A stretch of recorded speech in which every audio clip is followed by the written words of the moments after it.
Marekani imekuwa na nia ya kuivamia Iran kijeshi. Ili kupata kibali cha Umoja wa Mataifa, Marekani imekuwa ikitoa madai kuwa Iran inatengeneza silaha za nyuklia ambazo zinaweza kufanya maangamizi makubwa. Sababu nyingine ambayo Marekani inaitumia ni kuwa Iran ina mpango wa kuiangamiza Israel. Rais wa zamani wa Iran, Mahmoud Ahmadinejad, aliwahi kusema hadharani kuwa lazima Israel ifutwe kwenye ramani ya dunia. Marekani imekuwa ikiwekea vikwazo Iran ili kuizoofisha kiuchumi, kidiplomasia na kijeshi ili iwe rahisi kuipiga. Rais wa Marekani Donald Trump amekuwa akitoa mikwara mingi sana ya kuivamia Iran, lakini hajawahi kutimiza hata mmoja. Anachoogopa ni kitu gani? Kama Marekani itataka kuivamia Iran, basi Marekani itakuwa na malengo mawili. Moja ikiwa ni kwenda kupiga sehemu zote zenye mitambo ya nyuklia na kuondoka, au kuiondoa serikali iliyopo madarakani. Marekani haiwezi kuwa na chaguo la tatu. Ili kutimiza lengo namba moja la kushambulia vituo vya nyuklia, Marekani itahitaji kutumia ndege zake za kisasa kama F-22 Raptor na F-35 Lightning II ambazo ni ngumu kusomwa na rada, hivyo zinaweza kuingia ndani ya anga la Iran kirahisi na kushambulia na kuondoka. Operation kama hii imewahi kufanywa na jeshi la Israel pale walipoharibu kituo cha nyuklia cha Iraq ya Saddam Hussein.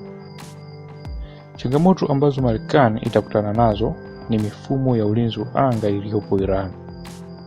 Mwaka 2016, Iran ilinunua mfumo wa ulinzi wa anga aina S-300 kutoka Urusi, na mifumo hiyo inalinda maeneo yote yenye vituo vya nyuklia. S-300 ni tishio kwa ndege za kisasa za Marekani. S-300 inaweza kuzuia madhara ya mashambulizi ya Marekani na inaweza hata kuzifukuza ndege za Marekani na kufanya zisitimize lengo.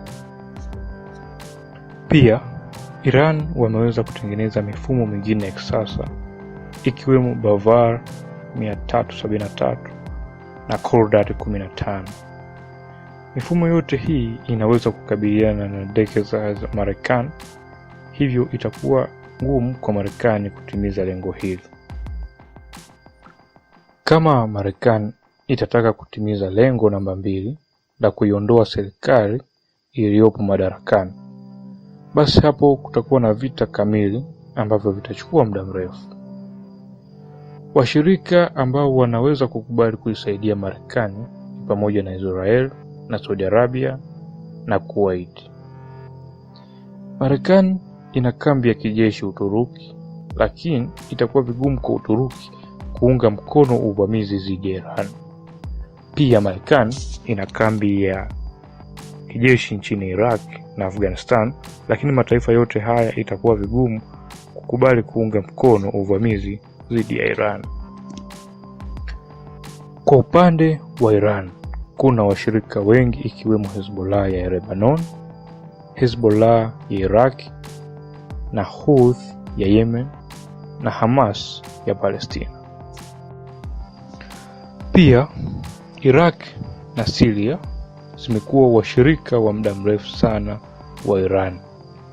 Japo watu wanadhani Urusi na China ni washirika wa Iran, lakini ukweli ni kuwa hawana ushirika wa kuaminika. Hivyo ni ngumu kwa Urusi na China kuisaidia Iran. Mfano mdogo tu ni kwa China kushindwa kuisaidia Syria licha ya China kuahidi kutuma wanajeshi ili kusaidia utawala wa Bashar al-Assad. Ili kuivamia Iran, Marekani itabidi ipitie Iraq. Ndani ya Iraq, wanajeshi wa Marekani watashambuliwa na makundi ya Hezbollah yanayoungwa mkono na Iran. Pia Iran imezungukwa na milima na mito mingi ambayo itawapa changamoto wanajeshi wa Marekani kusonga mbele. Marekani inaweza kutumia meli za kivita ambazo zinabeba ndege za kijeshi, lakini itawalazimu meli hizo ziwe mbali na pwani za Iran, kwa sababu Iran inaweza kurusha makombora yenye uwezo wa kuzizamisha meli hizo. Pia Iran wameweza kutengeneza manowari ambazo zitakabiliana na meli za Marekani.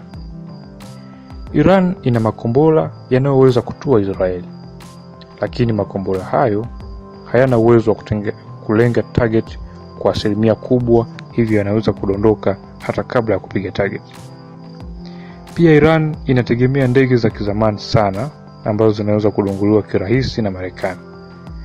Iran inamiliki ndege chache za kisasa kama MiG-29 kutoka Urusi na Kausar. Iran ina ndege zisizo na rubani za kisasa ambazo Iran walizipata baada ya kuziteka drone 2 za Marekani mwaka 2013, na Iran waliweza kutengeneza kopi ya drone hizo na zimekuwa na ufanisi mkubwa katika vita nchini Syria. Pia Iran wameweza kurusha satellite ya kijeshi ambayo itasaidia katika ulinzi wa anga na kuwezesha kuongoza makombora. Leo tunaangazia sababu kwa nini Marekani haiwezi kuishinda Iran endapo vita vitatokea. 1. Washirika wa Iran. Iran ina washirika wengi katika eneo zima la Mashariki ya Kati ambao wapo tayari kupigana endapo Iran itashambuliwa. Hezbollah ya Lebanon inaweza kuidhibiti Israel ambayo ni mshirika mkubwa wa Marekani. Hezbollah imewahi kupigana na kuishinda Israel mwaka 2006. Kikundi cha Houthi kinaweza kuidhibiti Saudi Arabia na tayari kimeushinda muungano unaoongozwa na Saudi Arabia katika vita nchini Yemen. 2. Faida za kijiografia ya Iran. Iran sio tambalale kama ilivyo Iraq. Nchi ambayo ina milima mingi na mito ni vigumu kuishinda kivita, sababu inakuwa ngumu kwa vifaru na magari ya kijeshi kukatiza, hivyo yatashambuliwa kirahisi na wenyeji. Hiyo inaipa faida Iran kutokana na kuwa na milima na mito. Marekani ambayo itategemea sana uvamizi kupitia Iraq, basi watakutana na changamoto ya kijiografia. 3. Mitazamo ya raia wa Iran. Moja ya silaha na mbinu kubwa katika vita ni ushirikiano mzuri baina ya jeshi na raia. Raia wengi wa Iran hawataki mabadiliko ambayo yataletwa na watu kutoka nje, hasa Marekani. Hii inamaanisha watakuwa tayari kupinga uvamizi wa Marekani. Raia wa Iran wamewahi kupinga uvamizi uliofanywa na Saddam Hussein. Saddam Hussein alivamia Iran huku akitumia silaha za sumu ambazo zilifanya maangamizi makubwa yakifananishwa na yale ya Nagasaki na Hiroshima, ambapo Marekani iliwaua wa Japan kwa mabomu ya nyuklia.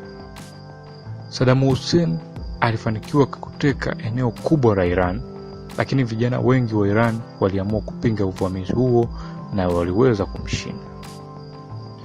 Raia wa Iran wana kila sababu ya kupinga uvamizi wa Marekani, kwani historia inaonyesha mara zote nchi inapovamiwa na Marekani huwa haipati amani ya kudumu. Kwa mfano, Afghanistan, Somalia, Libya na Iraq. 4. Kuhusika kwa Israel. Vita yoyote katika eneo la Mashariki ya Kati inakuwa na faida kwa Israel. Nchi pekee ambayo ina msimamo inapokuja swala la kukabiliana na Israel ni Iran.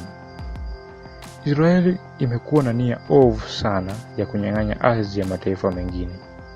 Hivyo kama Marekani itashirikiana na Israel dhidi ya Iran, basi mataifa mengine ya Mashariki ya Kati yatashirikiana na Iran kwa kuhofia ubabe unaofanywa na Israel. 5. Sababu za kiimani. Uislamu una madhehebu makubwa mawili ambayo ni Shia na Sunni. Sunni huongozwa na Saudi Arabia huku Shia ikiongozwa na Iran. Madhehebu haya yana uadui, hivyo Iran na Saudi Arabia pia ni maadui. Kila upande una nchi zake. Kwa mfano, upande wa Shia una Iran, Syria, Iraq na zingine. Pia waumini wa madhehebu wanaweza kujitolea kupigana vita, hasa kwa sababu Iran ndiyo baba wa Mashia.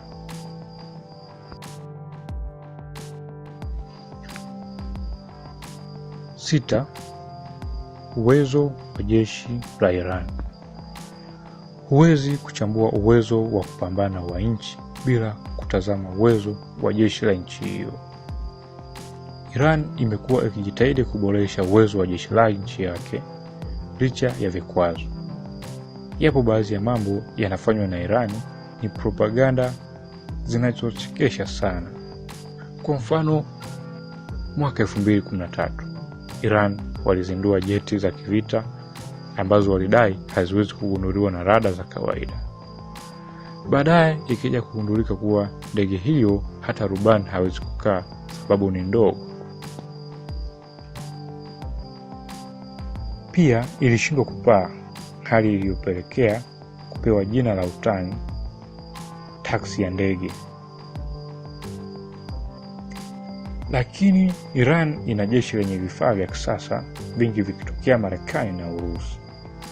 Iran imeweza kuziteka ndege zisizo na rubani, yani drone za Marekani, na kuweza kutengeneza kopi ya ndege za aina hiyo. Pia Iran wameweza kutengeneza kopi ya mifumo wa ulinzi wa anga aina ya S-300 na wakauita Bavar 373 na ikasema inakaribiana na S-400. Kujua uwezo wa S-400, angalia video yangu nyingine kuhusu uwezo wa S-400. Pia uwezo wa makombora ya Iran umeongezeka sana. Mfano, tarehe 8 mwezi wa kwanza 2020 Iran ilirusha makombora yaliyoshambulia kambi za Marekani nchini Iraq. Mengi ya makombora hayo yaliweza kupiga target kwa ufanisi mkubwa.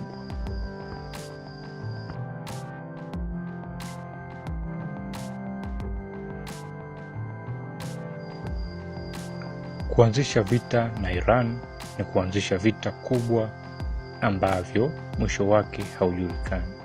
Hivyo njia ya mazungumzo ndio njia bora inayostahili kutatua mzozo baina ya Marekani na Iran.